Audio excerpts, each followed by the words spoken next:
And so, oh, I'm so stubborn because I'm this or I'm that. We want to make sure that we're thinking constructively about why we are acting the way we are, and so that we can be reflective and behave better about it. It's also intentional and self-directed behavior. And the only way we can do that is reflective thought. In layman's terms, it simply just means I got to call myself out for the stuff that I do. It's very simple. So if I'm totally frustrated because the computer isn't working and I'm so upset about it and I am just ridiculously off my rocker because of the computer, I have no reason to lose it like that. I must think constructively. I have to say, okay, why am I losing my mind that this thing isn't working? It's because I'm not well versed in this particular object. This is a new computer for me. I'm going to need some assistance and I'm going to figure out why this is happening. And it's honestly controlling that by reflecting on why you think it's happening, right? And I'm not just talking about computers or new technology. I'm talking about life, why you react to your spouse a certain way, why you react to yourself a certain way. And that honest, wise, and effective behavior, it requires you the ability, again, it's your choice, to regulate and express your emotions in healthy ways.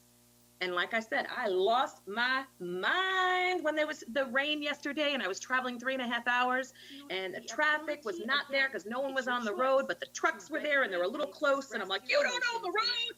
Road rage is exactly an example of the ability to think constructively and behave wisely to get out of that road rage.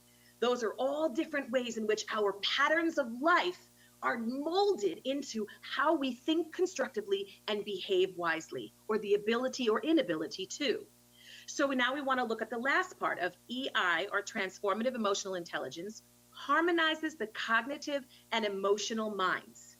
Understanding this, the fact that you have two minds is essential to your effective behavior. What do you mean I have two minds? You mean my left side and my right side of my brain? No, no, no, no. We kind of want to go like this right now. We have our neocortex and we have our limbic. Limbic system is right there in your brain where it's responsible for feelings and trust. And that's where the real emotion comes out. And the cognitive comes out of the neocortex. That's analytical thought. Now, some people are more cognitive, have more cognitive brain than more emotional brain.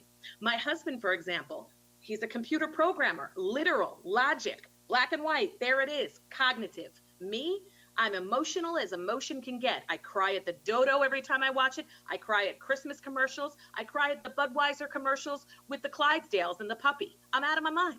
But to balance the two is what really makes the person have the ability to successfully think constructively and behave wisely.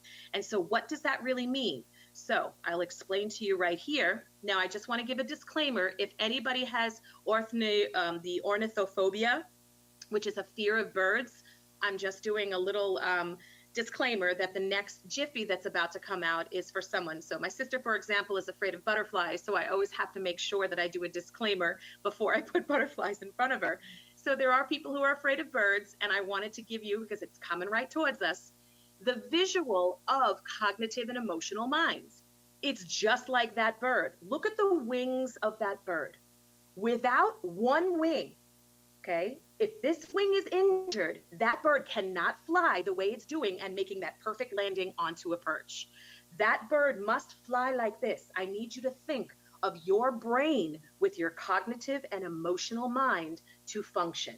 And without it, you'll spiral because you can't really go like you're a bird doing your thing, okay? Or you just go in the same direction the whole time because you're only thinking of one side, just like one wing is working. So you're kind of like, what am I doing? So that's exactly how the brain works. You must balance and have a harmony of your emotional and cognitive mind. So I hope you're all watching this and you all just go like this as a remembrance. And it's a wonderful thing to teach your students as well. Whether they're 5 or 50, you can teach them all of this and everything that's in this webinar.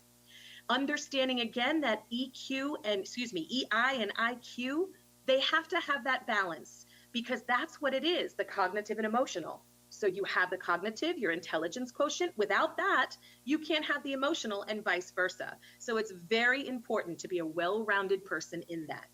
So all 4 of those things that we discussed are actually having the ability to look at this in a much deeper way. And this is, again, the introduction, but I'm so happy that there was such a need for this, that all the different things, let me just go back to that slide to show you. This here is now broken down in a different way. I'll show you right here. Okay? Here's your first statement. Emotionally intelligent behavior is reflected in the ability to think constructively and behave wisely. If you go to YouTube under Believe Cafe with Miss Dorito, there are professional learning for you, for your family, for your students, for anyone, for your professional groups, for anyone that you can use that have activities, as you can see, very simple, nothing fancy. It's an old school blackboard, me just talking, because I'm sure tech is driving you insane. And you're having just something very simple like the question with some sentence frames. So within this webinar, there are some embedded activities as well as where to find things to learn more about each section that we just discussed. So if you can see over here, that talks right there for about 10 minutes. Then there's another video that we talk again for the second one about intentional and self-directed behavior and the ability to regulate and express your emotions in a healthy way. And again, you can see the sentence frame that you can practice with your colleagues, yourself, and your students. And it's a wonderful way. And with emotional intelligence and transformative emotional intelligence, sentence framing does help you try to understand your own mind and understand your own emotions by just kind of randomly thinking of your thoughts. So now you're practicing what you're preaching and putting sentence frames there so that you can control and actually have a general idea, and then you can expand once you feel comfortable with the one statement. Okay, the next one, the harmonizing of the cognitive and emotional mind, is day 3. And again, this is another video a little bit longer, which talks about cleaning out your junk drawer. We all know right now that we have a bunch of junk drawers that we can afford to have the time to clean out, right? And we have junk drawers for things that you don't know. We have ticket stubs from old Yankee games. I have koozies from 1993. I have things like this crazy in these junk drawers of mine. And really what is at the point of cleaning out a junk drawer is the metaphor for taking out anything that you don't need because you don't have control over it and keeping the things that are essential that you do. And it's all about what you can what you have to relinquish control of the things you don't have control of. Take it out of your junk drawer. The things that you do, you put it in there and place them strategically so you know that's what you have to focus on. This particular 20-minute activity, please try to do. It will transform, excuse the pun, it'll transform you in such a way because you're realizing what you have control over and what you don't. It has changed my anxiety level highly about this pandemic, about COVID-19, because I don't have control over it. And as teachers, we know we are notorious for being control freaks. And most of our anxieties of truly not understanding where our kids are, what they're doing, the food insecurity, how is it home, do they have access, are they logging on, are they working, are they okay, are they hungry, are they getting sleep? Because we had control in the 4 walls of our domain. That was a sacred place where it was Maslow was like dripping, right? Because it was just oxytocin and dopamine and serotonin. It was just wonderful. The students felt safe, but now we don't know where they are. So the control, we lost it. And that's what's impacting our stress. And that's what's impacting the way that we're teaching. We need to do the junk drawer activity to relinquish, to let it go, but still love and still Maslow the heck out of the kids, right? So think about that one as well. And then to understand that what I just said about the control and doing the junk drawer, if you do not, this leads to this, compassion fatigue. Look it up. Compassion fatigue is you actually love your children so much that you are feeling so you're exhausted because all you're doing is worrying about them. And the tweets, the emails, the things that I am seeing, the articles about what the teachers and why they are so exhausted. It's about that compassion fatigue. And it actually is a form of PTSD where you do go to a therapist to help yourself with it. So it's important for you to nip that in the bud first through transformative emotional intelligence and get the help that you need. Vicarious trauma. Goodness gracious, as an English language learner teacher and the stories of my students, or the students that I know that might not have that great home life. All I can think about is, gosh, when they're home, I just want them to take them to my house. I want to feed them a plate of pasta, and I just want them to sleep, and I want to make a nice little warm bed for this baby, and I just want them to take, oh my gosh, is there a way that I can just, oh, what can I do? What can I do? Because you're feeling the trauma of the student, whether it be a student who's come from natural disaster, from poverty, a Syrian refugee, a student that just has food insecurity, or coming from a home that have parents that don't warrant the moniker. Those are the things that can create vicarious trauma. But transformative emotional intelligence and understanding what you have control over can help you alleviate a little bit of that. You can still care and not feel guilty about certain situations.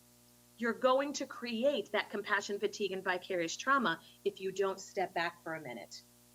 That's true professionalism, and that's true emotional intelligence, because you need that in order for you to keep going. You'll burn out way too fast. Anxiety disorders, being sad, mad, glad, it's bad right now. And we want to make sure that why this is happening, and it's important to recognize that this is in need, the emotional intelligence side, the catching why you're feeling this way, being reflective about it, thinking constructively, okay, I got to let my emotional mind slow down a little bit. I got to think a little bit more rationally about this. All right, let me empty out my junk drawer in this situation. How is it happening? You're talking to yourself a lot to really manage those emotions, okay? So here is how you would do it. This is important because this is the true breakdown of the 4 major pillars of transformative emotional intelligence. It is broken down by these 4. Just read them very quickly for 10 minutes, just the highlighted bold part, not the italic, okay? Just take a look.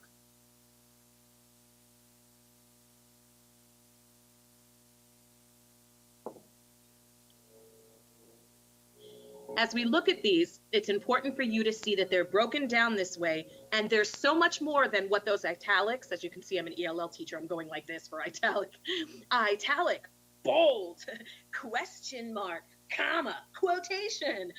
Oh, sorry, I digress. Okay, interpersonal and healthy relationships. This is the first pillar. It's assertion. Assertion. This is a very key one for right now, what's happening in our time. Assertion. Assertion meaning you are honestly saying what's on your mind. You're not going, oh, I'm sorry, but can I just talk to you for 1 second? Do you mind just 1 second? You ever do that in school? Excuse me, to your principal. Just knock, knock, knock. You're like, just one second. Can I just, do you think, oh, I'm so sorry to bother you. Stop saying I'm sorry. What do you want? What are you trying to say? Say it. And assertion is difficult for teachers, but assertion is done with grace. Assertion with grace is a leadership quality we need to have at this time, because it's less is more. Say what's on your mind, keep it simple, and you will be fine. Hey, that rhymed. Assertion is a beautiful thing, and it's very hard for women in particular. A man who's assertive is a leader. A woman who's assertive is a witch with another letter, right? And that is a ridiculous statement, but our society and research has said that is what happens. And it's unfortunate, but we can change that narrative and the trajectory of assertive with grace teachers, because we are going to be firm about how we feel about something. You must be that way virtually learning, virtually teaching, and living, loving, and learning in the time of Corona. Anger management, anxiety management. And I'll talk about anxiety in just a minute. Personal leadership is how comfortable you are when you talk to others, how empathetic you are, how good are you with decision making. And I don't just mean, oh, I'll just have a salad because you don't know what you have for dinner. Even that, though, when you make a decision, make the decision. Don't be wishy-washy. Now is not the time. Now is the time to be assertive, a little bit more in control than you've ever been, but relinquishing control that you don't, of the things you don't have control over, and then realizing that you have to make decisions and stick with them. And less is more. I cannot stress to you this enough when it comes to emotional intelligence and virtually teaching. Less is more. Keep with the stuff that you know. Stay with 1, 2, or 3, but I usually stay with 2 of the formats or platforms that work for me. I'm not going to try to get too creative with every single thing going on, that everything you see gets overwhelming. That can cause stress and anxiety. I'm sticking with keep it simple students, keep it simple staff. the KISS method. And then if I want to create something or on my own time try to learn and embed something, it's an empowering feeling for myself. And that's true leadership, but not right now, okay? When I'm ready, I'll try to embed that stuff. But I'm not going to go, pew, pew, flip grid, pew, pew, pew, pew, pew, pew. I'm not going to do all that unless I really know it. Self-management, this is a huge one as well. Drive strength. In your emotional intelligence right now, in the time of Corona, it might be difficult sometimes. Your drive to get things done. You might feel like the meme of that little girl falling asleep. That's okay, but as long as you are reflective on why you're feeling that way and really talk to yourself to push yourself up.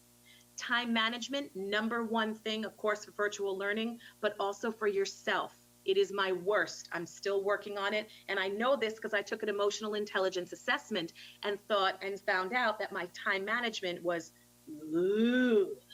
So I'm really still working on that. Commitment ethic, that's important. How committed are you? If you're overly committed, that's actually not good.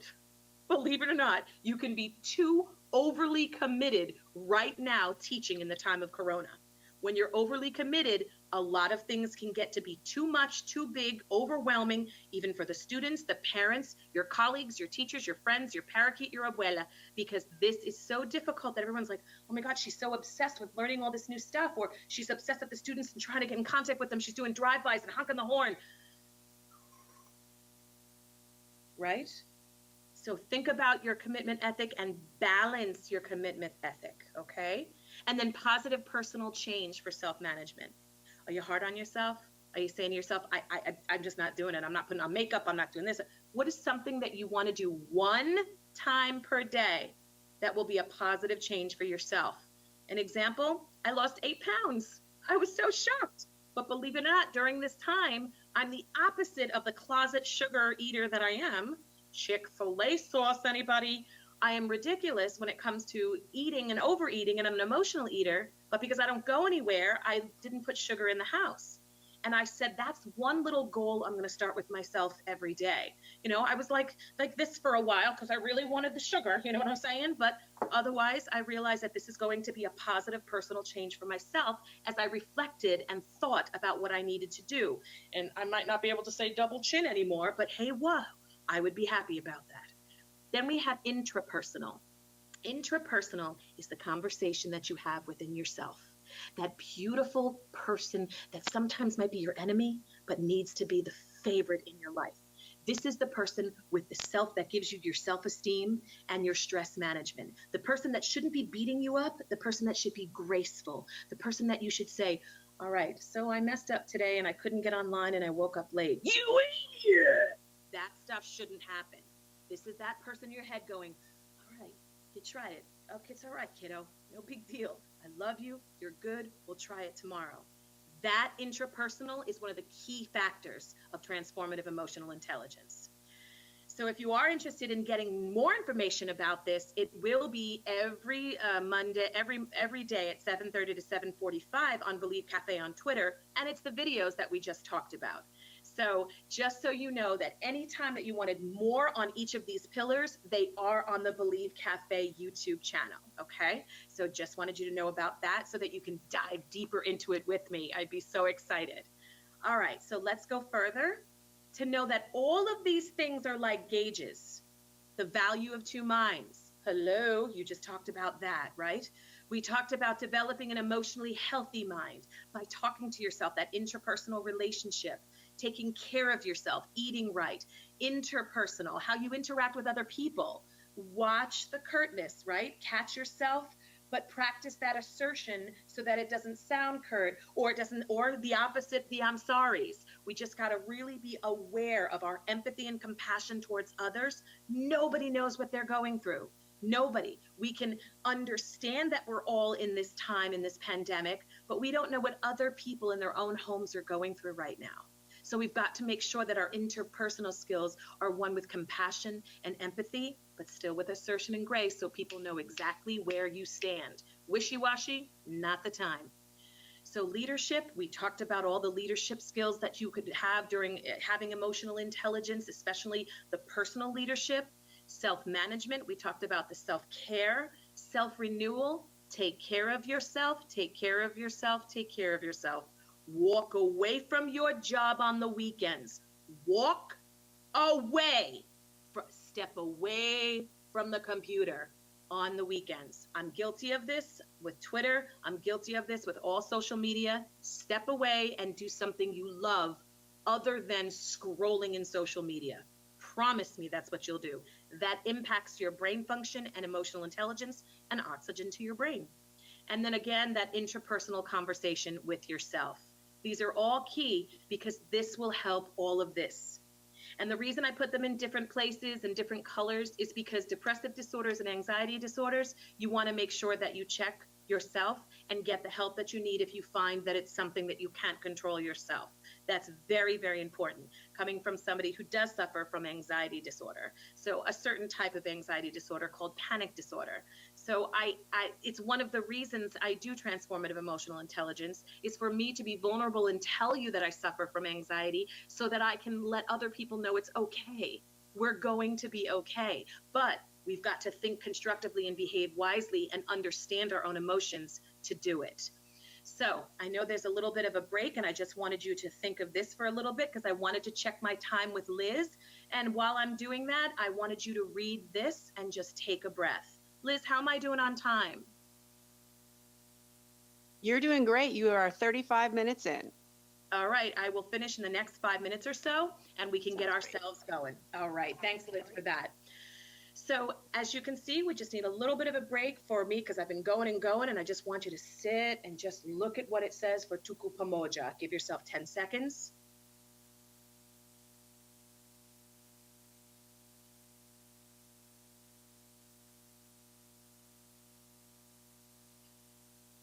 That's us. That's us right now in the world of COVID-19. That's us in teaching, learning, and loving in the midst of this pandemic. We are this. So I want to ask you a very big question in the next 5 minutes as we not wrap this up because there's so much more to do, is that have you ever, and ask yourself this, and maybe your colleagues, if you record this and help other people with this and share it, have you ever had and learned about emotional intelligence in any of your teaching or professional learning besides SEL and doing maybe one seminar? Or what about if you actually did it in your pre-service teacher classes?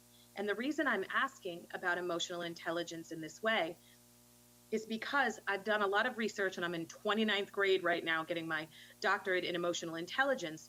And in the research I've done for the past 4 or 5 years, that's how many courses of emotional intelligence are in US schools. Now, Canada and a couple of other countries and Sweden in total have 7. Go Canada. But in all honesty, we have nothing. We have some SEL within a course that has maybe a little bit of a chapter on emotional intelligence for us. But wouldn't it be amazing if we actually did a course like this before we became a teacher to be prepared for 21st century learning? Or we actually did this throughout our time as a teacher? I mean, this is what we all need. And the reason we know we need this is because everybody focuses on content intellect. We need to be focusing on the emotional intellect. And now more than ever, we have proven that emotional intellect is what is key when it comes to the relationship building, the Maslow over Bloom, the whole 9 yards, that emotional intellect trumps 100% our content intellect in order for our students to grow and we become great practitioners. And why is that important? Because I want you to think about this status. It's amazing. In 2015, the American Federation of Teachers did something in 2017. The data of 2015, 34% of teachers felt that they needed mental health help. In 2017, it jacked up to 58%. We're now in a pandemic where we're in our homes, remote, and schools are not even finishing for the rest of the school year except through remote. You think that might go up in 2020? Imagine the growth of the need for mental health help just in the classrooms. Now imagine now with this pandemic. It's imperative that we understand that emotional intelligence is key to understanding our mental and emotional well-being. And this again from the National Institute of Mental Health. when you see females from the ages 18 to 25 that are the greatest of those who have some sort of diagnosis of a depressive disorder, you want to Google that because it's different from depression, you will understand who are the biggest parts of pre-service teachers and who's the biggest part starting our profession. Teachers, female teachers. So we want to make sure that emotional intelligence is going to help us. And do you think that other people want to do this too? Absolutely. Article after article after article about the importance, but yet it's still not put into place. And we've still got to do this in our schools. And if your universities or your school districts or your states have this, bravo, because we need to have more emotional intelligence training so that we understand. And I know it's a lot to take in. It's a lot to take in. And we have a lot of questions that people want answered. And I'm hoping that this will give you a baseline just to see exactly the introduction, the 101 of TEI, because this is what the emotional intelligent teacher will know. And this is in your recording and your handouts, so you will have this, so you can read this at your own time and at your leisure, and how everything is connected. I didn't even get into good health and mindfulness yet, and that's different. Mindfulness is different from emotional intelligence. It's a factor of it, but people are always telling you, go for a walk, you'll feel better. Go do yoga, practice breathing, sure, but you're still masking what is inside because you haven't yet had reflective thought and used your cognitive and emotional mind to discuss what the heck is going on. Why am I feeling this way? So I can go for a walk all I want, but I've got to talk while I walk. Can you tell them from New York? Talk and walk and say, what's going on? Why am I getting so uptight about this one little thing here? Let me backtrack.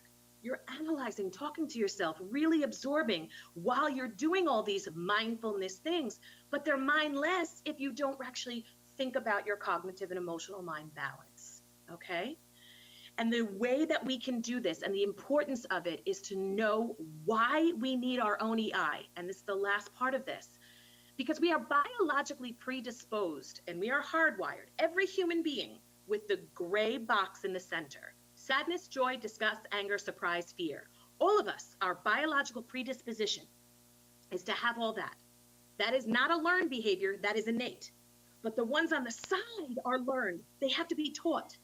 And if we are not empathetic or over the charts on empathetic to the moment we cry at everything, okay? Or if our compassion, or we're a little bit of the negative side of optimistic, this is what we've got to realize, that what is taught and we have to embed in our lessons, we need to check ourselves on how we feel about those things too, so it becomes authentic and natural in the classrooms.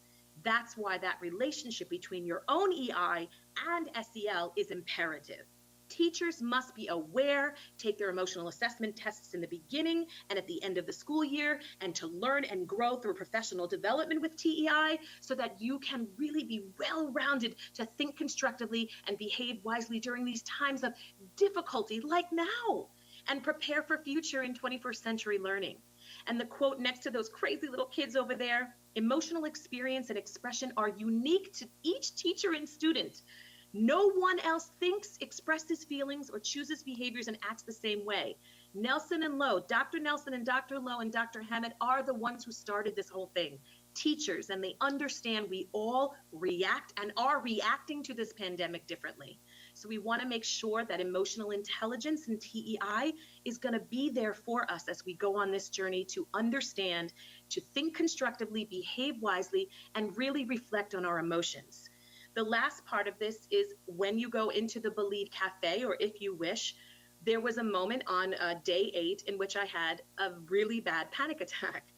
And I actually wanted to show people the process of everything we just learned right now, and it's what in a shorter version, but the longer version of it, what we knew and how we can walk through a moment of anxiety, of depression, of sadness, of insecurity, of fear. And we walk through it using everything we've learned with TEI. So for your home fun, by all means, please check that out. It's not a pretty sight, but it is to show you what happens and the vulnerability and authenticity of emotion. And I wanted you to be aware of that.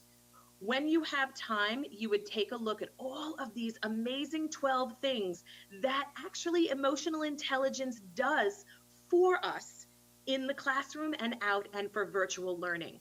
And you can analyze these by every single pillar that we've talked about, which would have been a great exercise So just think about that, and perhaps we can continue this conversation on TEI if you enjoy this.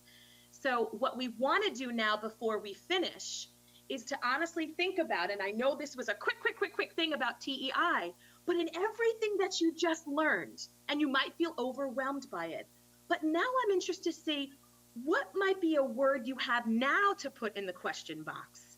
What is it now that maybe your first word was apprehensive, or your first word was hesitant, or overwhelmed? Now your word might be hopeful. I get it. Okay, intriguing, interested. Anything that you honestly think, put in the question box. Give yourselves 15 seconds. Ready, set, go.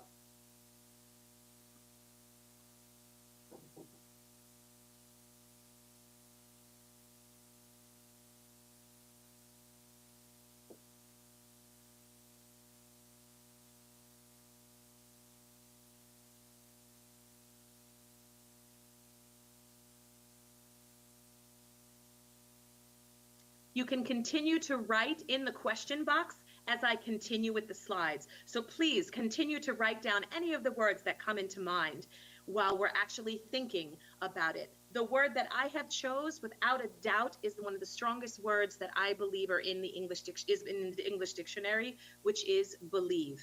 And that's how I created the name of Believe, as you can see in the background of all of these slides, as well as the name of my company, as well as what the acronym stands for. It stands for B, the educators who lead to inspire and empower via empathy, example, English, emotional intelligence, equity, whatever E you want it to be. So if you don't believe me, just watch. Learn about transformative emotional intelligence, think constructively, behave wisely, understand the balance of your cognitive mind, reflect on your thoughts, and I promise you, we will all get through this together as we believe.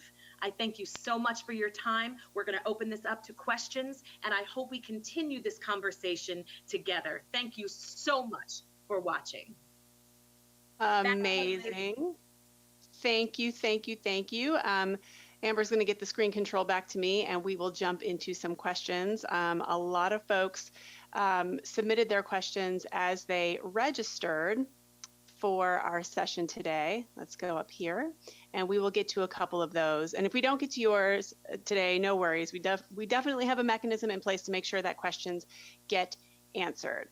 Before we jump into questions, though, a little bit of information about what's going to happen next week in our webinar series. So next week, we will have our very own Jill Haney, our Director of Literacy, and she's going to talk to us about some resources and general strategies that are great for newcomers and students with special needs. So if you are an educator and you work with students who have special needs or newcomers, oftentimes we need some unique resources to reach those students and engage them.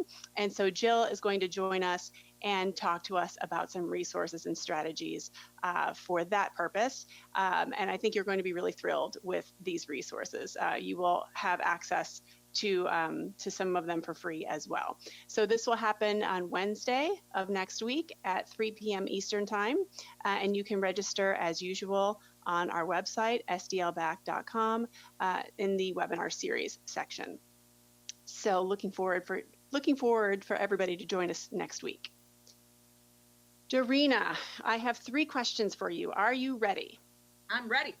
Okay, the first question that we have is from a teacher who says, I work with middle school and high school teachers as an EL instructional coach. How can I help teachers that are feeling this way? And by this way, I'm guessing this person means feeling all kinds of ways. So how does somebody help his or her team during this time? Well, first of all, thanks for the question. I'm sorry that your team is going through that, and I'm glad that you are a leader that would actually come out and ask this question of vulnerability to assist them in the emotional side of what's going on right now. That is a key leader right there, so bravo to you. Have the recording of this webinar and have them watch it. The first thing, let them know they're not alone. Let them understand what transformative emotional intelligence is. Let them watch the Believe Cafe videos on YouTube. Join us on Believe Cafe. But the truth of the matter is, the biggest part of being a leader right now is autonomy, assertion with grace, and leave them alone. Let them do and let them come to you.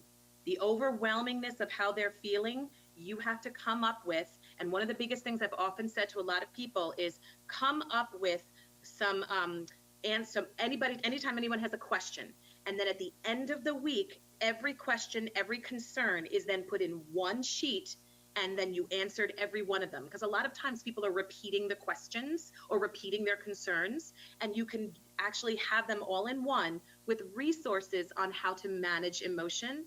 But more importantly, the biggest thing I've often said as a coach is to step back and give them less, let them come to you.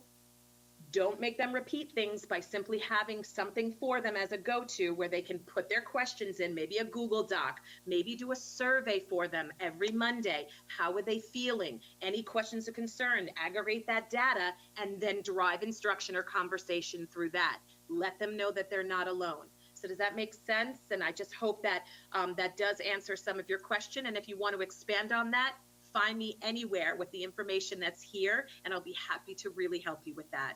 Good luck with that, and know that we're not alone in any of this. Thank you. Okay, next question. How can we further the topic of equity in our district when it comes to English learners? Our district is insisting on awarding grades or awarding incompletes.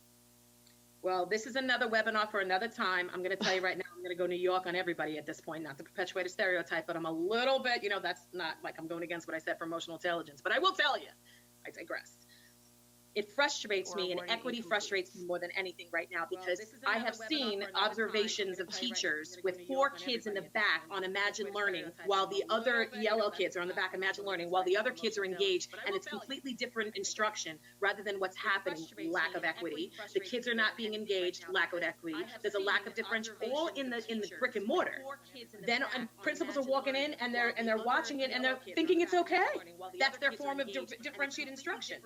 That frustrated me to no avail, and now all of a sudden they're really beginning to see the disparities and they're really beginning to see the equity. So now equity is really at the front.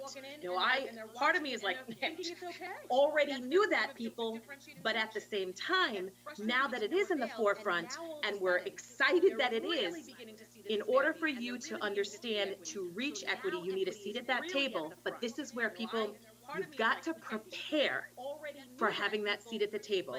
By right now, you have to show the inequities, prepare through information about showing what the equities are by writing down and documenting what's happening.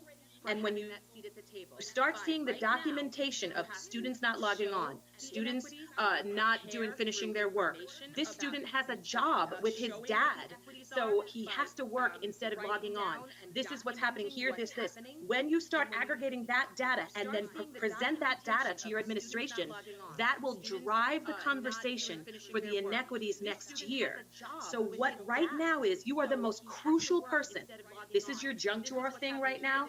You have to do everything you possibly can so that you feel that you are addressing inequities in your own classroom or with your own group, but then you're prepping where those inequities are, documenting, putting it into categories, then aggregating that data and being ready to present it so that next year, bam, it's the first #1 thing, and our kids get everything that they should. Our kids, meaning all of our kids, academic language learners, get everything they deserve. Can you tell I'm a little heated about equity?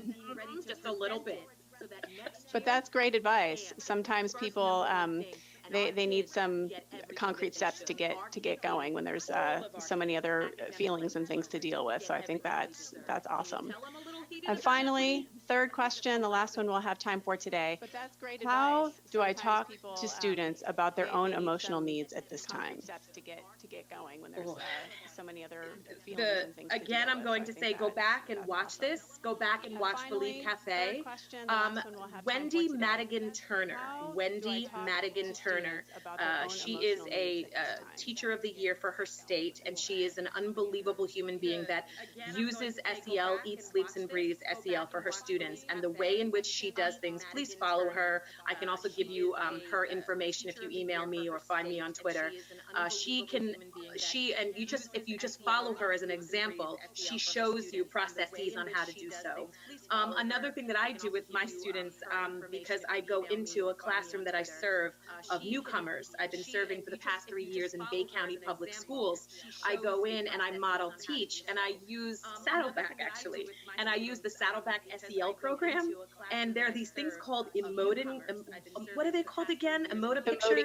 Emoji cards. Emoji cards. Okay, so I use these emoji cards. Oh my gosh! And they are pictures, and then showing the explanations of why your emotion and your facial expressions go a certain way. And then I put a bunch of them together and ask the students, which one are you feeling? It is all about the simple question of how you are feeling, what is your emotion, explain, and do it in sentence framing. So emoji cards work where you're actually showing each and every action of what a frown is, when your eyebrows go down and when your face goes down, and the movements of your muscles. And then I did a sentence frame that says, I'm feeling this way because, I'm feeling a line because line. You start that. There's no such thing as bell work anymore in virtual learning. It should be emotional intelligence learning. Your bell work should be starting emotional intelligence of how you feel, and with sentence framing to let them know exactly what's going on. From there, you can gauge the kids that are okay and the kids that might not be, and journaling. All the kids should journal, from artwork to flip grids to however they feel comfortable, to TikToks where they're actually expressing their emotions through art and through the artistic capacities and ways. I have students who you can tell from the way they play the piano, they're choosing more somber music than they are choosing the happy music, and I know then they're thinking and they're very tensive about what's happening, and I want to make sure they're okay. So any outlet where we can get the student to creatively think about their emotion through the arts and through sentence framing, as well as those emoticons and all those different things that we can do, it is really powerful. And again, I love that SEL program from Saddleback because it actually teaches those books and stories of the high-low books that teaches about emotion. So you might not do Saddleback, but find books that talk about emotion and have them read those as well, with sentence frames to express those emotions. So there's much more to that. Please contact me for that. I would be happy to give you other resources as well, because we're short on time and I could go on and on, as you can tell. Well, Dorina, thank you so much for sharing all of your wisdom and all of your research and information with us today. I know a lot of you submitted questions either beforehand or during our webinar today, and you are really wanting more information. So we have a couple of different ways you can get your questions answered. If you want to use Twitter to contact Dorina at Dorina Believe, and then use hashtag Believe Cafe, she can communicate with you that way, or you can do instant message through Twitter, and then she can connect with you to answer your questions. Email, you can also email Dorina, and then she will of course answer you, and then tweet the question and the answer out for everybody to see, to ensure that everybody gets their questions answered. And Dorina, was your email address on your slides that are available as handouts? Yeah, my email, Facebook, Twitter, and actually my phone number, because I just want to be able to give that out to anybody. Okay. Well, in your control panel, you have handouts of the slides with that contact information, and you also will receive an email after the a couple of hours after the webinar concludes, with the recording and the certificate of attendance, as well as the handouts and anything that was attached. So you will have that contact information. But using Twitter is one way to reach Dorina to get your questions answered. Finally, we always like to mention, we always have a lot of questions about where people can find digital Saddleback resources during this time, and these are our digital partners, very popular companies, very popular partners. So your district very likely has a partnership with one of these entities. So please reach out to your administrators or the people at your district to find out which one of these partners you already work with, and that way you can get access to your high-low readers should you need them during remote learning time. We can be found, Saddleback can be found Everywhere. We are on all the social media platforms. You can find us on Facebook, Twitter. You can find us on Pinterest. You can also contact us through email, contact@sdlback.com. We always love to hear from you. Check out our website if you're interested in our high-low book selections as well, and reach out with any questions you may have.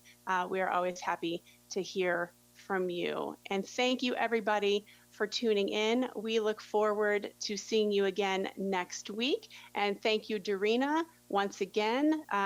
Great content, very, very timely and very helpful. So we appreciate you. We appreciate everybody for watching, and we will see you next time. You have a good afternoon. Bye, everyone. Bye.